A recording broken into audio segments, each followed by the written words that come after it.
প্রশাসন চলে যাওয়ার পর থেকে এখন প্রশাসন আসা পর্যন্ত ফেনীর এই সড়কটির যানজট কোনোভাবেই কমতেছে না।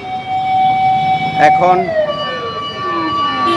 বেশিরভাগ মানুষ পায়ে হেঁটে, এই যে অ্যাম্বুলেন্স দেখতে পাচ্ছেন, অ্যাম্বুলেন্স দাঁড়াই আছে, মানুষ পায়ে হেঁটে যাচ্ছে, মানুষ পায়ে হেঁটে টাং রোড যাচ্ছে। এই হচ্ছে বর্তমান অবস্থা,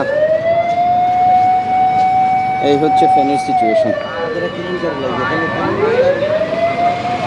আসলে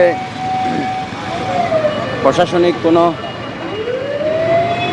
কার্যক্রমই দেখা যাচ্ছে না। আগে এত যানজট ছিল না, ছিল খুব কম পরিমাণে, কিন্তু এখন তীব্র জ্যাম। মনে হয় জানি আমরা ঢাকার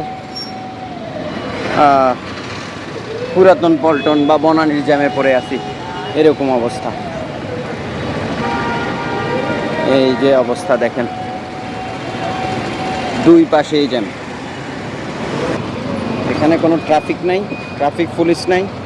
সো আগে এখানে ট্রাফিক পুলিশ থাকতো এই মোড়টাতে। এটা হচ্ছে রাকড়াপাড়ার মোড়, জরিয়া মসজিদ। এই হচ্ছে অবস্থা। এই যে দেখেন, এটা হচ্ছে টাং রোডের অবস্থা। এই যে এটা হচ্ছে টাং রোডের অবস্থা।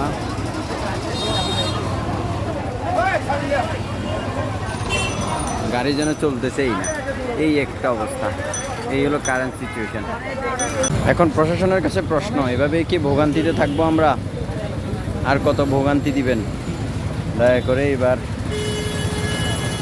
এবার আমাদেরকে এইসব ভোগান্তি থেকে মুক্তি দিন। দেখেন, এটা হচ্ছে মিজান রোড থেকে, মানে সালাউদ্দিন থেকে আসার যে রোডটা, টাং রোডের এই পথের অবস্থা।